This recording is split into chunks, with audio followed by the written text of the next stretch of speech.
délivrance et joie. Cœur à cœur, cœur à cœur.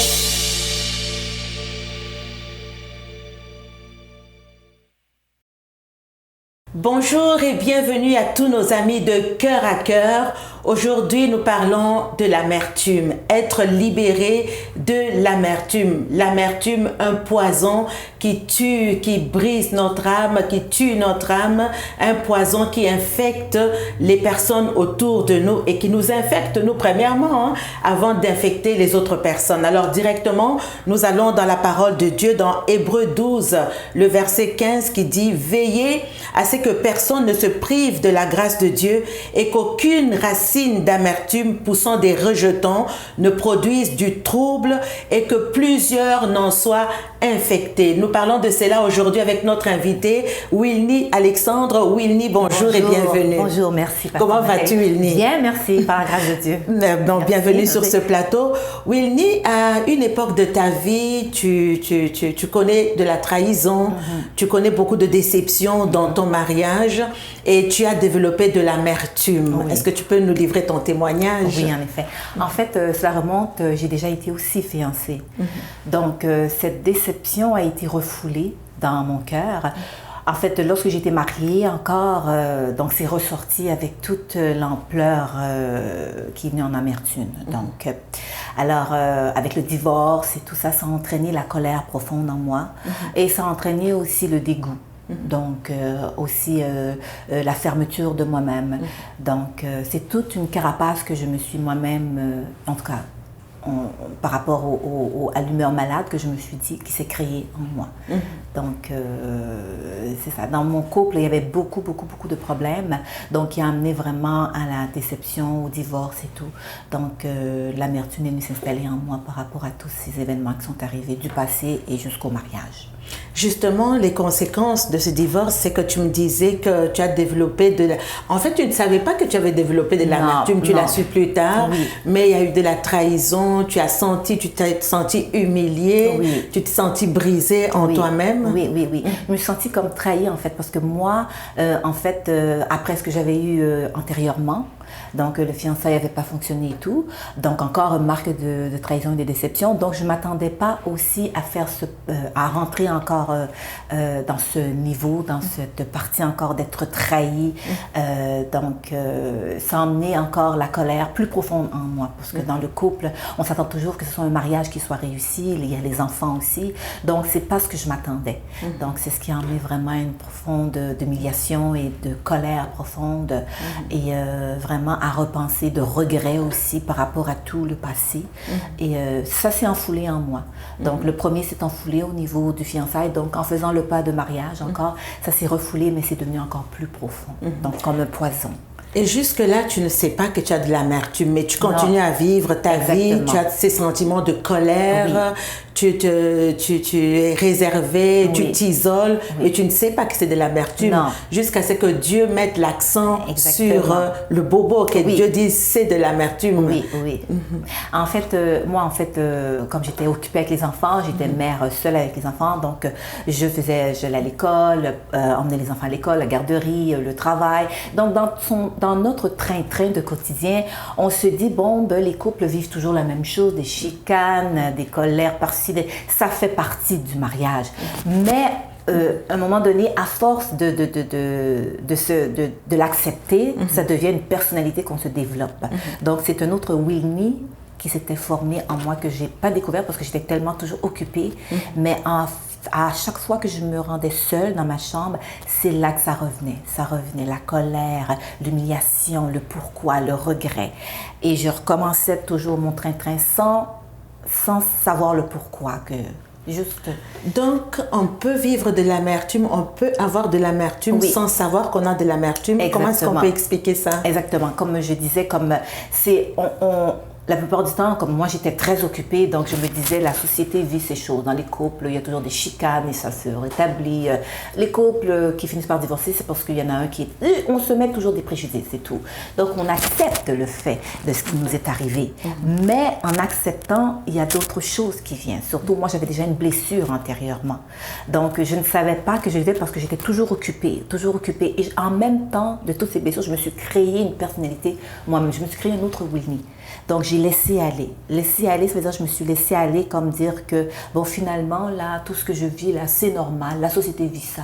Et l'amertume a commencé à prendre de l'ampleur. Donc, je ne savais vraiment pas à quel niveau, mais Dieu le savait lui-même. Le regret, la haine, toutes ces choses-là. Donc, pour moi, c'était, comment je pourrais dire, une humeur malade que je me suis moi-même infligée. Une carapace moi-même que je me suis infligée sans le savoir. En fait, tu dis le regret, la haine, la colère, mais tu ne savais pas que toutes ces choses-là étaient dues à l'amertume. Bon, voilà. Alors, pour ceux qui nous écoutent, déjà, on peut définir l'amertume. Hein? Oui. L'amertume, j'ai pris la définition au dictionnaire, tout simplement. L'amertume, le dictionnaire dit que c'est un sentiment durable de tristesse mêlé de rancœur lié à une humiliation, à une déception, à une injustice. Oui. Donc, quand on vit, on peut voir un peu qu'est-ce qu'est la source de l'amertume. Quand on a vécu un traumatisme, une injustice, une déception, une humiliation, on développe de l'amertume. Il y a un passage dans la Bible, justement, qui nous parle de Ruth et de Naomi. Donc, qui voulait dire amertume, Mara, amertume. Comment est-ce que l'amertume a détruit ta vie ou t'a empêché de recevoir de Dieu? Parce que Winnie, tu es déjà chrétienne, tu es dans ta marche avec le Seigneur, mais comment est-ce que l'amertume a détruit, a fait des dégâts à ta vie ou à ton entourage? En fait, moi, au niveau des enfants aussi. Donc, j'avais toujours cette tristesse, mais j'essayais de le cacher aux enfants. Parfois même, ils me prenaient en pleurant et tout. En plus aussi, au travail, j'étais renfermée. Donc, on ne pouvait rien savoir. Mais au niveau familial, je disais rien aussi. J'étais renfermée. Donc, tout semblait être correct pour moi. J'ai le train-train, j'ai les enfants. Les parents pensaient que tout allait bien pour moi. Et au niveau spirituel, à l'église, je chantais, tout était comme correct pour moi, mais jusqu'à temps que vraiment Dieu met l'emphase sur cette amertume, c'est-à-dire que ça me bloquait pour aller au niveau adoration. Donc tu vivais dans une façade, oui, c'est ça, un semblant d'être bien, exactement, alors que en dedans tu étais totalement meurtrie. Oui. Alors ça m'empêchait d'aller en plus profondeur avec Dieu, mais j'avais cette soif, mais ça bloquait. Donc, effectivement, le Dieu concert, c'est un Dieu pur, hein, c'est un Dieu qui connaît tout, qui sonde les cœurs. Donc, il fallait vraiment que cela soit débarrassé de mon cœur. Et ça m'a détruit dans le sens qu'au niveau personnel aussi, au niveau personnalité, hein, je me suis mise à poser des questions. Est-ce que c'est moi? Quelle sorte de femme que je suis? Pourquoi je suis arrivée là? Pourquoi j'ai eu encore cette déception encore? Est-ce que c'est moi qui a fait quelque chose? Non, ça se peut pas. Les enfants sont là. Qu'est-ce que j'ai? Toutes les questions, les questionnements reviennent du passé et de maintenant du couple. Et c'est ça. Donc, c'est un bloquement. Ça m'a bloqué dans ma vie spirituelle. Au niveau psychologiquement aussi, ça m'a bloqué aussi. Quand tu dis ça t'a bloqué, est-ce que c'est par exemple que ça t'empêche d'avoir des relations saines avec ton entourage? Quand je parle de relations saines, c'est pas relation intime avec quelqu'un, mais relation tout simplement avec les frères et sœurs. Par exemple, à côté, relation avec la parenté. Est-ce que ça a brisé ça? Parce que tu dis que tu rentres en toi, tu t'isoles de tout le monde. Oui. En effet, je vais vous donner comme une anecdote. Donc, le jour que j'étais toute bouleversée, les problèmes et tout, donc j'ai décidé de prendre vite, sur le champ, comme ça, prendre un coup de vite, comme ça, d'idées. Donc, j'ai pris mes enfants, je suis partie à Wildwood à 10 heures de route. Ils étaient tous bas âge, là, comme ça, sans savoir. C'est juste que je voulais partir de la situation, que je voulais m'enfuir. Donc, j'avais pas dit ça aux parents. Les parents nous cherchaient, les grands-parents cherchaient. Qu'est-ce que vous êtes? La famille aux États-Unis pensait que j'allais venir chez eux. Où elle est? Tout le monde me cherchait aux États-Unis, au Canada. Je voulais m'enfuir. Même si c'était 2 jours que je suis allée avec les enfants, c'était une fuite pour m'évader par rapport à tout ce que je vivais. Effectivement, quand on a l'amertume, quand on a cette tristesse, on a cette humiliation, on préfère être seul pour chercher le pourquoi. qu'on ne trouve pas, chercher le regret, chercher pourquoi, qu'est-ce qui s'est passé, mais finalement on n'y arrive pas, on s'enfonce puissamment encore. Est-ce qu'on se méfie, justement, quand on parle que ça nous brise, ça nous sépare des autres? Oui. Est-ce qu'on se méfie de tout, de rien? Toute personne qui se présente devant nous, même si elle est bien intentionnée, on se méfie d'elle à cause des déceptions précédentes? En fait, j'avais toujours cette joie en moi. Au niveau spirituel, non, mais au niveau personne, oui. Comme je pourrais dire, comme au travail, je me méfiais. J'étais là, mais je faisais mes choses, mais je me méfiais aussi de ceux qui s'approchaient pour me demander ma vie ou pour me demander qu'est-ce qui se passe, ton mari. Je me méfiais de tout. Je préfère me fermer de ce côté-ci. Par rapport à mes sœurs, je ne parlais pas de mes choses parce que je savais qu'elles allaient quand même porter un jugement. Donc, je préférais m'enfermer moi-même pour faire le pour et le contre de cet événement, de toutes les situations de ma vie. Donc là, tu vois que ta vie spirituelle est bloquée, donc un manque de croissance, tu ne peux plus rien faire. Est-ce que tu arrivais encore à prier? J'arrivais à prier, mais avec des larmes. C'était plutôt pourquoi je demandais à Dieu pourquoi. Donc, j'arrivais pas à trouver la réponse parce que j'étais tellement tourmentée et tout dans mes pleurs et triste. Donc, oui, en effet, au niveau spirituel, j'arrivais à prier, mais en pleurant. En vraiment m'apitoyant sur mon sort devant Dieu. J'aime ce verset que nous venons de lire pour commencer, Hébreux 12:15, qui dit ceci: « Veillez à ce que nul ne se prive de la grâce de Dieu et qu'aucune racine d'amertume poussant ne produise du trouble et que plusieurs n'en soient infectés. » Et c'est tellement important parce que quand on vit cette amertume, ça nous coupe, non seulement ça infecte tout notre environnement, ça nous coupe des autres. Donc l'amertume est vraiment un poison pour notre âme. Notre âme est infectée. Quelles sont les racines de l'amertume? Je pourrais dire c'est un rongeur. C'est un rongeur. Les racines aussi, c'est vraiment... ça va chercher, je pourrais dire, ça ressort si on a des déceptions d'avant, ça va tout ramener à la surface.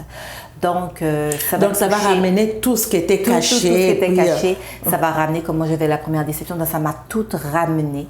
Et moi je pensais même pas que pour moi c'était enlevé de ma pensée et tout, mais ça m'a tout ramené. Donc le fait que ça m'a tout ramené, ça a encore été plus fort, la colère a été plus profonde. Et pour moi c'était le pourquoi. C'est toujours le pourquoi, savoir le pourquoi, et la tristesse profonde. Et aussi en même temps, parfois, des fois, on a des sauts d'humeur, des sauts d'humeur qu'on on ne veut pas parler, on veut qu'on nous laisse tranquille. Et puis, il y a des moments que c'est plus calme. Donc, c'est ça. Et comment tu t'es débarrassée de ça? Moi, j'allais toujours dans les réunions de prière le jeudi et le vendredi avec les enfants et tout. Donc, j'avais cette soif de Dieu. Je savais qu'il y avait un problème dans mon couple, mais je ne savais pas que c'était l'amertume. Je savais que tous les couples vivaient ça, les problèmes de couple. Donc, je me suis dit, c'est tout à fait normal. Mais je savais que j'avais cette soif de m'approcher à Dieu. Donc, en allant aux réunions de prière, un jour pendant qu'on priait et tout, Dieu a parlé à l'homme de Dieu. Et puis, il m'a dit que c'est l'amertume qui est en moi, qui m'empêche de te faire grandir, tout ça. Moi, l'amertume, j'ai dit, moi... Qu'est-ce que tu as pensé, j'ai dit, moi, parce que moi, l'amertume dans ma tête, c'est de la haine.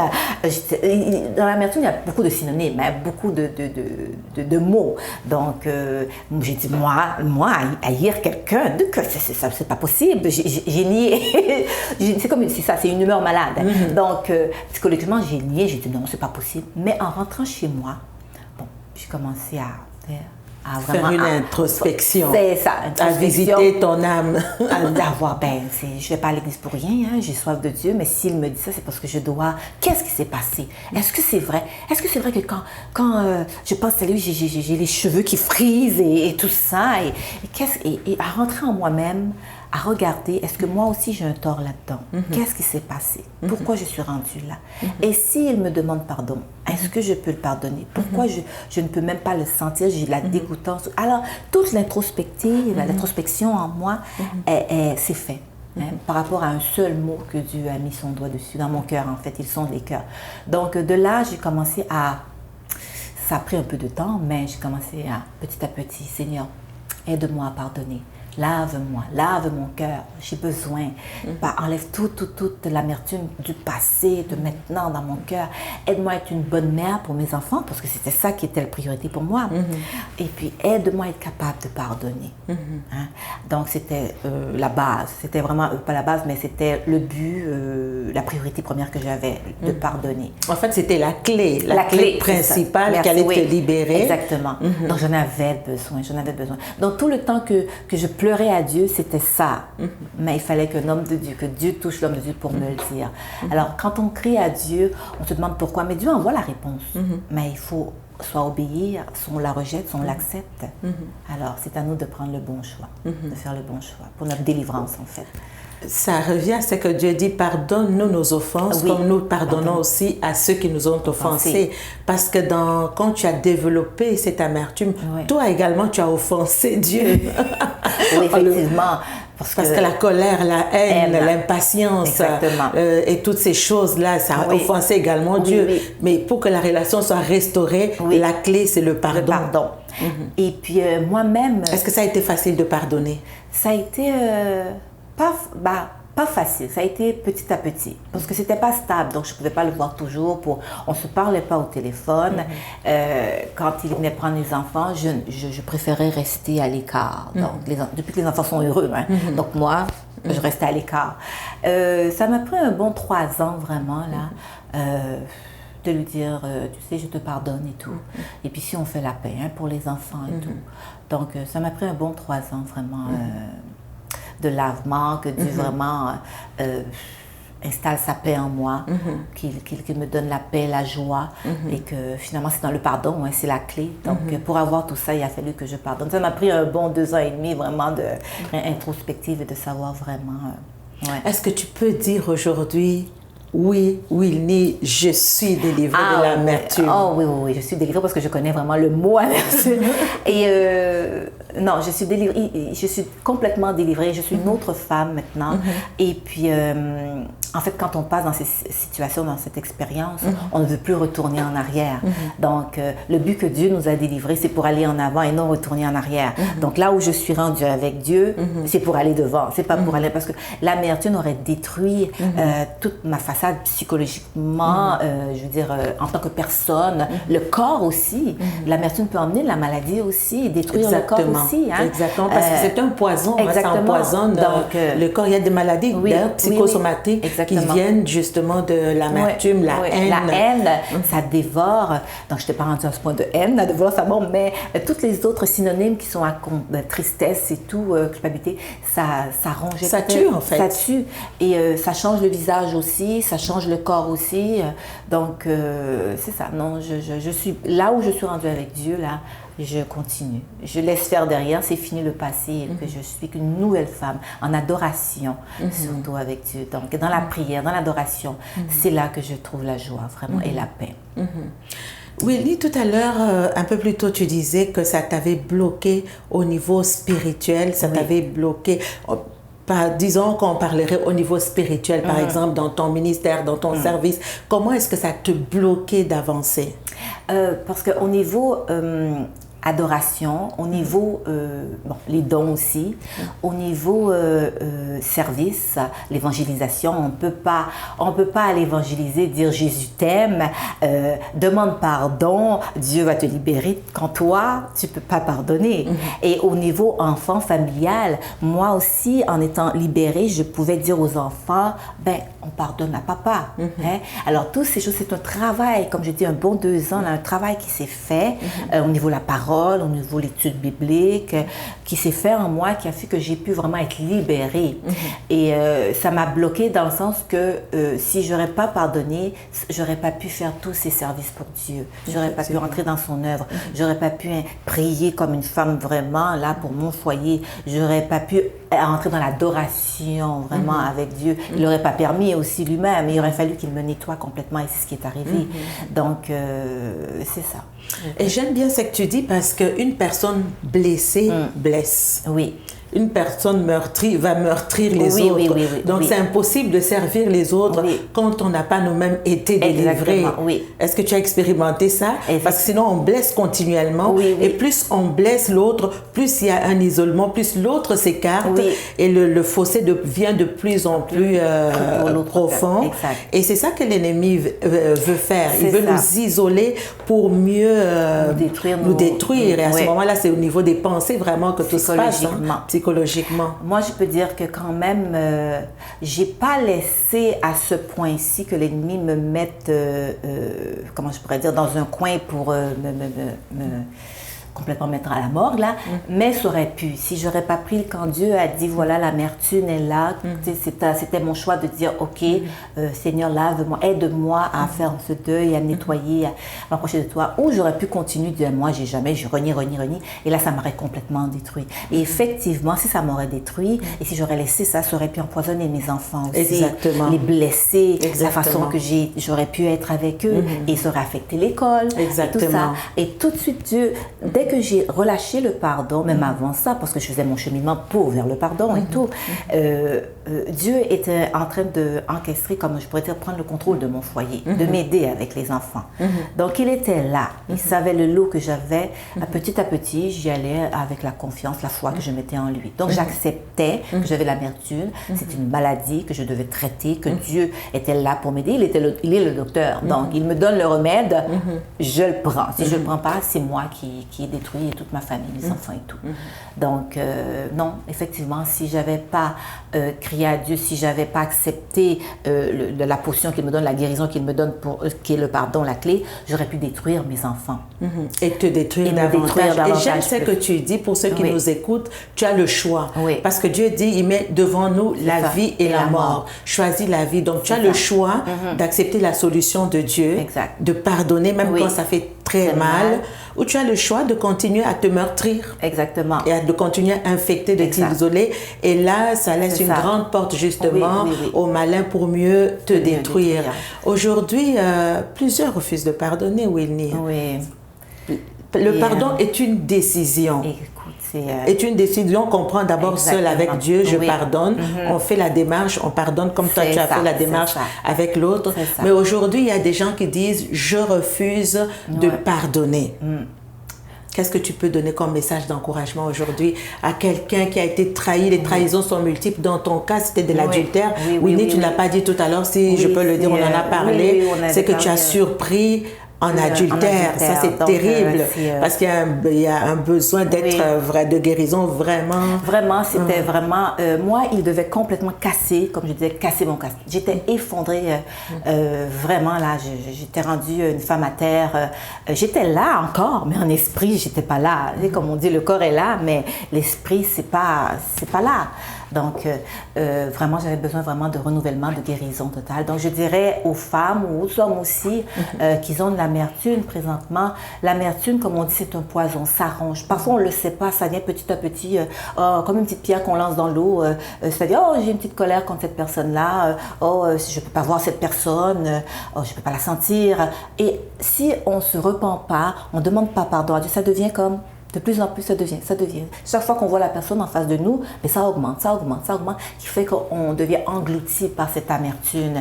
Et après, au point qu'on est rendu qu'on s'enferme, au point qu'on est rendu qu'on devient agressif, au point qu'on est rendu qu'on devient anxieux, et toutes sortes de choses peut emmener en fait notre chute par rapport à tout ça. J'ai une question, Wilny, on achève l'émission. J'ai une question quand même, parce que tout à l'heure, tu dis pourquoi?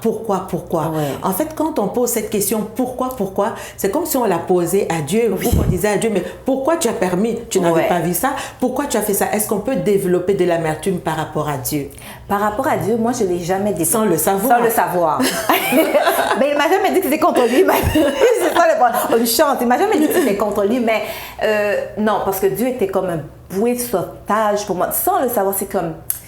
On rend Dieu responsable parce que lui, il aurait pu maîtriser la personne. Oui, effectivement. Il aurait pu faire quelque chose pour arrêter. Oui, mais je n'étais pas rendue à ce point d'en vouloir à Dieu. OK. J'avais quand même cette soif et de savoir le pourquoi, et je savais qu'il était Dieu. Dans ce point-là, mais le pourquoi, je me demandais, pourquoi il m'a fait ça, mais pas que pourquoi toi tu m'as pas délivré de ça, pourquoi t'as pas bloqué ça, parce que je savais que c'est pas Dieu qui fait les choix. Le choix du mariage, c'est moi qui l'a fait avec mon conjoint, c'est pas lui qui a décidé, donc j'étais responsable de ma partie. Mais à savoir pourquoi lui il m'a fait ça, c'était dans ce questionnement que je demandais à Dieu. Pourquoi il m'a fait ça, pourquoi, parce que lui il connaît les cœurs de l'homme, tout ça, mais c'était mon choix, c'est le choix que j'avais fait. Que toi tu avais fait. Oui, c'est ça. Wilny, ça passe vite, c'est une demi-heure. On a parlé ce qu'on a pu parler, c'est que Dieu nous a permis de parler aujourd'hui. Être libéré de l'amertume, ça te procure la paix. Aujourd'hui, tu peux servir Dieu librement. Ça donne la liberté, en fait, ça procure. Quand on a l'amertume, on est emprisonné. C'est ça que je comprends, l'amertume emprisonne. Exactement. Mais le pardon libère. Ça, c'est bien. L'amertume emprisonne et le pardon libère. Et en fait, quand on pardonne, quand on a la paix, on finit par savoir qui on est. On découvre qui on est vraiment, parce qu'avec l'amertume, on s'emprisonne, on ne sait plus où on est au niveau personnalité, psychologiquement, tout est perdu, tout est flou. Mais quand on pardonne, on retrouve la paix, on est serein, on peut savoir qui on est, on commence à se connaître en tant que personne. Qu'est-ce qu'on veut, et pour la prochaine étape, qu'est-ce qu'on veut faire de notre vie aussi, par rapport à Dieu aussi. Amen. Alors voilà, c'était tout pour aujourd'hui. Je voudrais finir avec Hébreux 12, 15, une ordonnance de Dieu. Veillez à ce que personne ne se prive de la grâce de Dieu, à ce qu'aucune racine d'amertume. Donc Dieu nous demande de veiller dans nos relations, veiller à notre cœur, que notre cœur ne soit pas empoisonné. Avant de finir, un message de salut aujourd'hui. Nous sommes dans cette saison où nous vivons toutes sortes d'événements qui prennent place. C'est important pour chacun de connaître Jésus. Wilny, c'est Jésus qui t'a libéré, qui t'a donné cette paix, qui t'a pardonné, parce que le pardon, il vient de Dieu. On peut demander pardon à un homme et que c'est résolu, mais nous devons également demander pardon à Dieu. Alors, c'est ce que Jésus a fait à la croix. Il nous a pardonné. Il veut également qu'on revienne à lui. Aujourd'hui, si tu nous entends, que tu n'as jamais reçu Jésus dans ta vie, dans ton cœur, Jésus est le secours qui ne manque pas dans la détresse. C'est-à-dire que le monde peut offrir un certain secours, mais la guérison, le monde peut soulager, mais la guérison véritable vient de Dieu. Donc il y a la guérison également, cette guérison qui nous amène à hériter la vie éternelle, et il y a la guérison physique ou matérielle également. Si tu n'as pas encore reçu Jésus dans ta vie, je t'invite aujourd'hui à mettre tout simplement ta main sur ton cœur, à dire à Jésus: Jésus, je te désire, je te veux, je te reçois dans ma vie comme mon Seigneur et mon Sauveur personnel. Prends ma main et conduis-moi. Fais-le de tout ton cœur, sincèrement, recherche le Seigneur et le Seigneur va venir à ton secours. Voilà, c'était tout pour aujourd'hui. Que le Seigneur vous délivre de toute amertume et que le Seigneur restaure. C'est un choix, comme on disait. Faites le choix de pardonner. C'est le meilleur choix. Est-ce que c'est facile? Le processus est là, il y aura un processus qui va prendre place. Mais revisitez votre cœur pour vraiment analyser et savoir s'il y a de l'amertume ou pas, et faites le choix de pardonner. Le pardon libère, l'amertume emprisonne. C'était tout pour aujourd'hui. Suivez-nous sur Cœur à Cœur sur tous les réseaux sociaux. Écrivez-nous coeuracœur7@gmail.com, et à très bientôt pour une prochaine émission.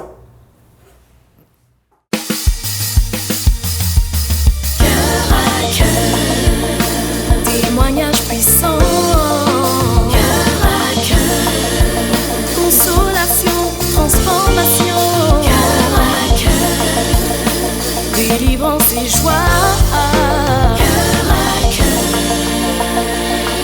cœur à cœur.